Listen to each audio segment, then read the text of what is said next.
In an ever-changing world where the economy is unpredictable and technology is moving faster than people can keep up, it's no surprise so many companies are filing for bankruptcy and going under. It may be no surprise, but it's always sad when trailblazing companies that have been around for decades call it quits. Here's our list of the top 10 companies that are very likely to disappear soon. Amazing! Number 10. Virgin America.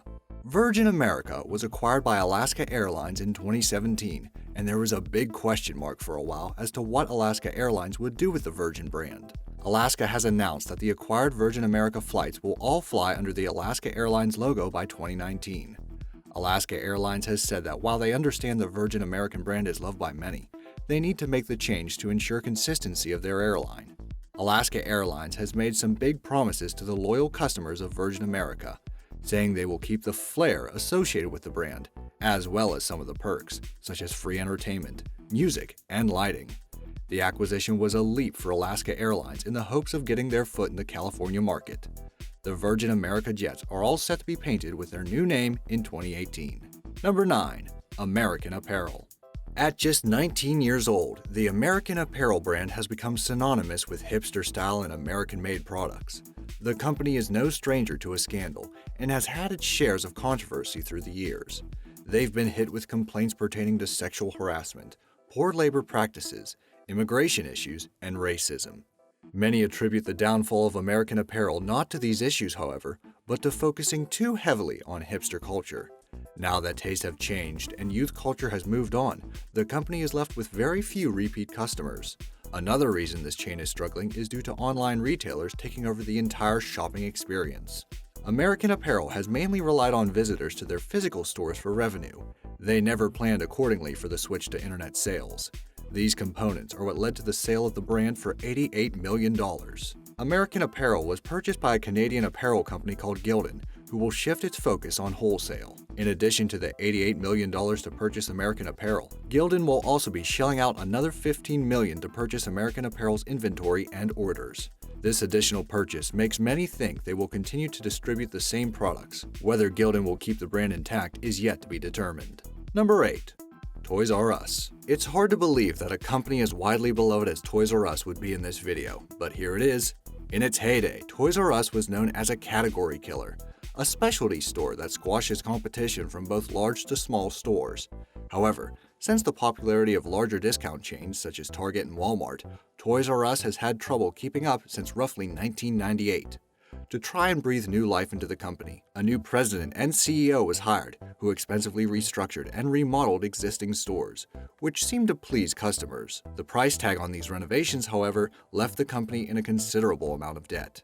Toys R Us thrived despite its debt and continued to open stores in both the United States and internationally. As the online market flourished and retailers such as Amazon started taking over, Toys R Us has been feeling the burn.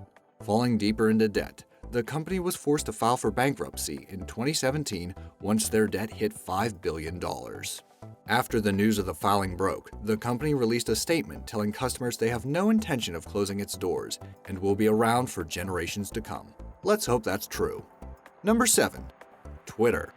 Twitter came on the scene in 2006 and has been a success with users who like to post short messages or tweets and interact quickly and concisely with other users in real time. In recent years, however, there has been a consistent decline in daily traffic to the site and to user interaction. Many of Twitter's problems lie with their reluctance to listen to their users when implementing changes to the site. Users have repeatedly asked for more functionality within their tweets, such as an edit button, more effective ways to block or moderate abusive comments, and a more reliable customer service experience. Twitter is still a popular place for many to speak their mind. However, it's losing momentum due to a lack of necessary and desired upgrades. Many say the only reason Twitter still exists is because a new Twitter hasn't emerged to take its place. Speaking of social media, another app struggling to differentiate itself is Snapchat. With the introduction of Instastories on Instagram, which basically mimics the functionality of Snapchat, the filter-loving app may be in big trouble as well. Snapchat is losing their celebrity base and their followers to Instagram at an alarming rate, and ad agencies are pulling out just as quickly. Number 6. Barnes & Noble. The successful book superstore of the 80s and 90s may be no more if sales keep falling at the rate they are. Sales have been down in 17 out of the past 19 quarters, and the company is starting to feel the burn. It was bound to happen at some point, what with online retailers like Amazon selling books for less and with quicker shipping. Not to mention the fact that Amazon's Kindle is dominating the ebook market, and their own Nook's e-reader has flopped. The hope is that there will be a buyer for the $516 million current price tag. This would be quite a deal for any buyer, since Barnes & Noble has hardly any debt to speak of and is still making some money. If they could partner with another company, think Amazon and Whole Foods, they may just be able to make it through the storm. Number 5. Google. When Google hit the scene, no one had ever seen anything like it. There was nothing else on the internet that gathered and organized information the way Google has done. The problem with Google is there seems to be nowhere left for the search engine to go. While almost every website on the internet seems to be realizing the significance of social interactions online, Google has made very little successful headway in this realm. Users now expect to be able to interact with other users when they do everything online, whether it be making a purchase, reading an article, or listening to music. Google tried to take note by introducing Google Groups and Google+, but neither really took off. Unless Google can find a way to revamp their website, they may be beat by websites like Bing, Yahoo, or even Ecosia, which is a search engine that essentially does the same thing, but takes the revenue it collects from ads and uses it to plant trees. But they're not nearly the biggest threat to Google's dominance. On the issue, Google's executive chairman, Eric Schmidt, said, "Many people think our main competition is Bing or Yahoo, but really, our biggest search competitor is Amazon. This is because both companies predominantly compete in product searches. So even though it may seem unlikely now, Google itself isn't quite as indestructible as you may think."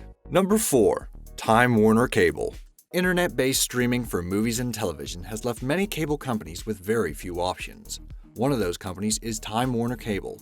Unable to compete with the immediate gratification of Netflix or Hulu, Time Warner Cable has started the dreaded shuffle to try and save face.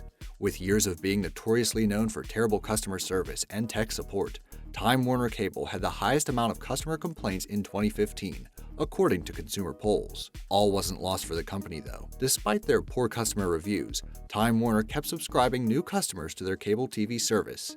In 2016, they merged with Charter Communications, and its name has officially been changed to Spectrum. With this change, Charter hopes to invest a lot of money to improve the customer experience and help Spectrum survive. However, it's only a matter of time before the name Time Warner Cable is forgotten altogether. Number 3.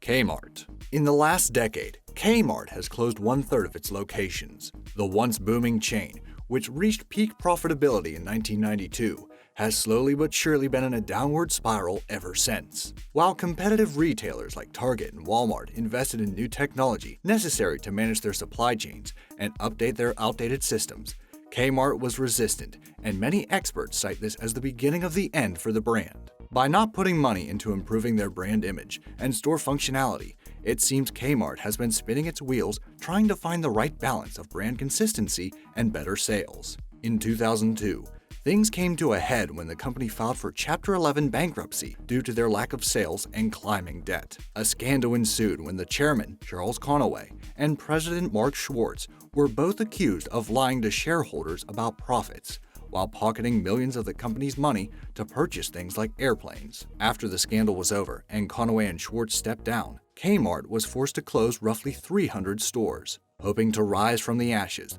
the company laid plans to reinvent itself with a new logo, new store layout, and products. Shortly thereafter, Kmart merged with Sears, and the two brands began mixing together by offering Sears hardware and home collections in Kmart locations in the hopes of re-establishing itself in a new way. The momentum hasn't lasted for long, and Kmart stores have been hit hard year after year, especially during the holidays.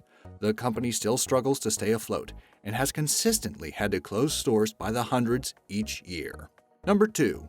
Sears. And just as with Kmart, Sears department stores will be closing more locations before the year is out. In the early 1990s, Sears was blindsided by the success and popularity of Walmart, which became its greatest competitor.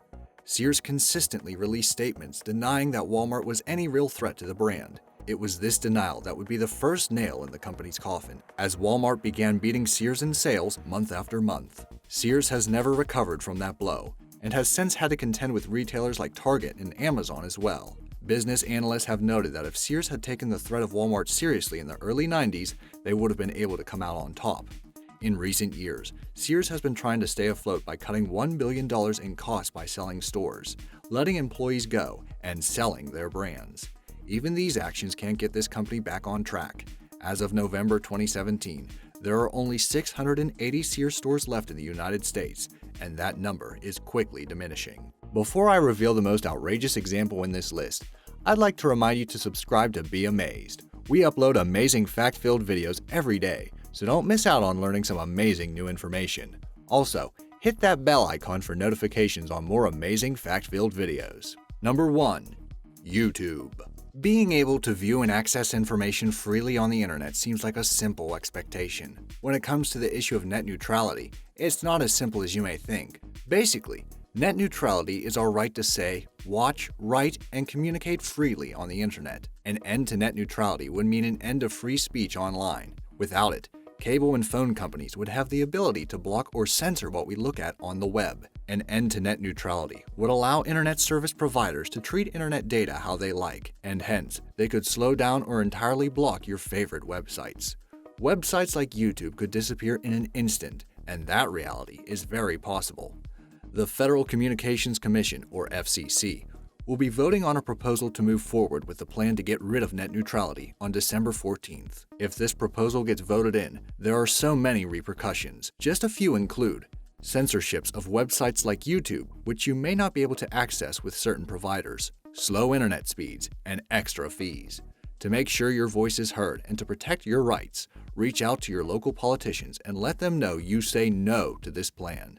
To find out more information about this important issue and to find out how your voice can be heard, visit www.savetheinternet.com. Which company would you be sad to see go?